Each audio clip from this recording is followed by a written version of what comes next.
Muy buenas noches, qué gusto que nos acompañen. Soy Marielena Vega y como todos los miércoles es un gusto saludar a Darío Celis. Darío, muy buenas noches. ¿Cómo estás, Marielena? Muy buenas noches. Buenas noches a ustedes. Quédese con nosotros, mucha información. Comenzamos.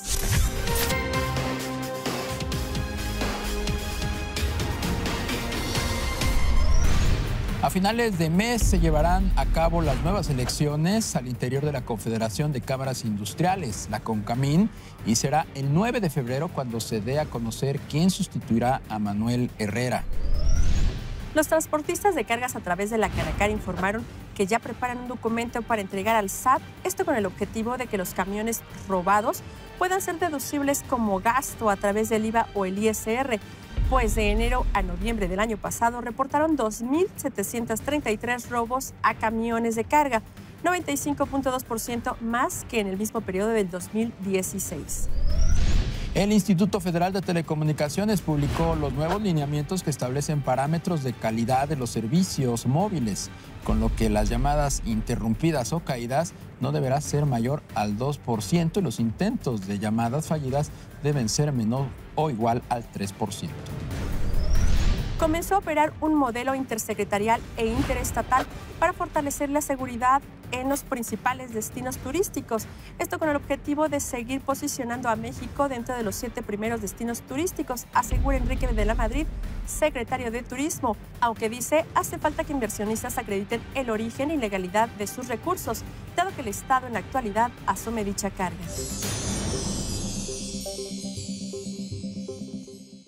La próxima semana, del 25 al 28 de enero, se va a realizar en Montreal la 6ª ronda de renegociaciones del Tratado de Libre Comercio. ¿Cómo llega México y los Estados Unidos? Vea lo que le preparamos. Según un estudio publicado por Oxford Economics, la salida de Estados Unidos del Tratado de Libre Comercio de América del Norte debilitaría el peso en 8%, borraría el 9% del valor de la Bolsa Mexicana de Valores y reduciría la economía en 2% hacia el año 2022. En Estados Unidos, se perdería medio punto porcentual en su PIB, generaría un descenso de los rendimientos en los títulos del Tesoro, una caída del 5% en el índice Standard & Poor's 500, haría que la Fed redujera sus tasas de interés, incrementaría el desempleo y obstaculizaría el gasto al consumidor.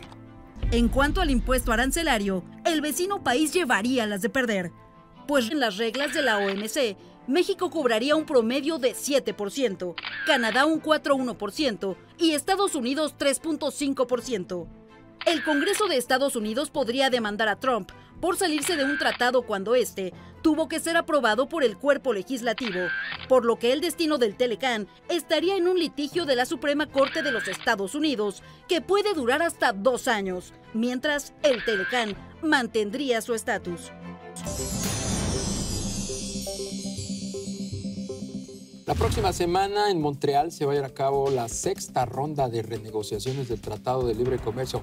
Mucho se ha dicho en el Inter y para hablar justamente de las expectativas que esta nueva reunión ministerial trae consigo, invitamos esta noche a Larry Rubin. Él es presidente del Partido Republicano en México y también presidente de la Comunidad Americana en nuestro país. Larry, ¿cómo estás? Bienvenido, buenas noches. Darío, buenas noches, muchas gracias. ¿Cómo llegamos a esta 6ª ronda? Vemos un cúmulo de posicionamientos, de expresiones. Paradójicamente, la posición hostil del presidente Donald Trump se flexibiliza, o por lo menos eso vemos, escuchamos y también nos llama mucho la atención escenarios catastrofistas que vienen de Canadá anticipando la inminente cancelación del tratado. ¿Cuál es tu lectura de todo esto que hemos estado escuchando en los últimos días? Definitivamente, Darío. Yo creo que ha habido puntos en esta negociación en donde ha habido desencuentros, ¿no? Y particularmente se llega a esta negociación Canadá de una posición mucho más rígida que México. Creo que Estados Unidos y México vienen trabajando muy bien. Lo ha manejado infinitamente mejor, a mi parecer, el lado mexicano que el lado canadiense. Ha habido mucha comunicación entre Estados Unidos y México, pero también entre México y Canadá, entonces eso ayuda bastante. Y a mi parecer, creo que al finalizar este trimestre estaremos viendo, Darío, un tratado de libre comercio nuevo, firmado por los 3 países y listo para aprobarse por los congresos. Pero se dice que todavía se van a alargar los periodos y esto se va a llevar más tiempo de lo esperado. Fíjate, María Elena, yo creo que no va a pasar. Yo creo que si todo marcha bien, se debe de terminar en marzo, también porque hay que dar tiempo a las legislaturas actuales, no a las nuevas, a que lleven a cabo esta revisión y esta aprobación. Entonces, y también creo que es muy importante para el gobierno del presidente Trump, ya que en noviembre hay elecciones de medio término, ¿no? y se necesita tener ya el Telecán terminado, porque si no, la oposición lo va a usar y lo puede usar en contra del mismo presidente y de los republicanos que están, los que están hoy en día apuntándose para la legislatura. Entonces, por eso creo yo que definitivamente se va a llevar a cabo en marzo. También tenemos elecciones en México que son muy relevantes y definitivamente, pues si ya está negociado, no se quiere dejar a un nuevo gobierno que puede llegar a una negociación y decir, vamos a empezar de nuevo, ¿no? Y esto, pues, obviamente retrasaría cantidad a Estados Unidos y Canadá. Entonces, por eso creo yo que sí se debe llevar a cabo en marzo, cuando ya los 3 países estén de acuerdo. Todavía hay varias diferencias que hay que resolver, pero si vemos cómo está quedando el Telecán negociado, el que se lleva hasta hoy, y lo que había sido el Telecán anterior, sí se ve una diferencia positiva para las 3 naciones. Larry, me llama mucho la atención que el propio presidente Donald Trump ha dicho que él está dispuesto a hacer una pausa. Habló de flexibilidad, se mostró flexible para que justamente entremos al proceso electoral en México y una vez que concluya ese proceso se retomen las renegociaciones. Al menos esa fue la percepción que se quedó en México de esa declaración que hizo el presidente de Estados Unidos la semana pasada. Es muy cierto, Darío, y sí dejó esa puerta abierta el presidente. Yo creo que no va a ser necesaria. Existiría la posibilidad de que el gobierno, por temas presupuestales, se suspenda, ¿no? Que ese es un tema muy importante. Por ende, las negociaciones se suspenderían, pero en la mayoría de los casos, como yo lo veo, es importante para el presidente ya tener el Telecán firmado para poder llegar y decir, nosotros sí sabemos firmar tratados de libre comercio y este es un gran logro de la administración. Y entonces yo creo que eso entonces podría ayudar a los republicanos todavía más a ganar esos distritos y esos estados que se necesitan para estas elecciones. ¿Cómo visualizas el día de hoy la relación bilateral entre México y Estados Unidos y entonces no visualizas ningún foco rojo o algún punto que pueda todavía preocupar en estos primeros 3 meses del año? Yo creo, María Elena, que definitivamente los procesos pueden llegar a ser álgidos porque es una negociación, ¿no? A fin de cuentas, un lado quiere lo que el otro a lo mejor no está dispuesto a dar y lo que debe de prevalecer es que hay un interés genuino por las 3 naciones de llegar a un acuerdo. ¿Por qué? Porque es importante para las tres partes, ¿no? Y por eso Estados Unidos está muy consciente de que no solamente es importante para los empresarios, es importante para el consumidor final norteamericano, porque hoy está recibiendo productos hechos en México que necesariamente los necesita consumir a ese precio, ¿no? Si se lleva la manufactura a Estados Unidos, por decirlo, si es que fuera posible, porque en muchos casos tardaría años, pues el consumidor sufriría, ¿no? Y creo que esa señal ha sido muy bien vertida por los empresarios mexicanos en Estados Unidos, que ha sido una señal importante, porque antes no se conocía, ese era el grave problema. Ahora sí ya hay un gran conocimiento por parte de políticos y empresarios norteamericanos, particularmente los que no están en Washington, de conocer los detalles de esta importante relación. Y creo que esa es una gran diferencia de donde estamos hoy a donde estábamos hace un año. ¿Cómo pulsas el ambiente y la percepción, el ánimo, los sentimientos del grupo cercano, del círculo más allegado al presidente Trump? Hay quienes dicen, ya no sigamos adelante con el tratado si es que no pasan a rajatabla nuestras propuestas.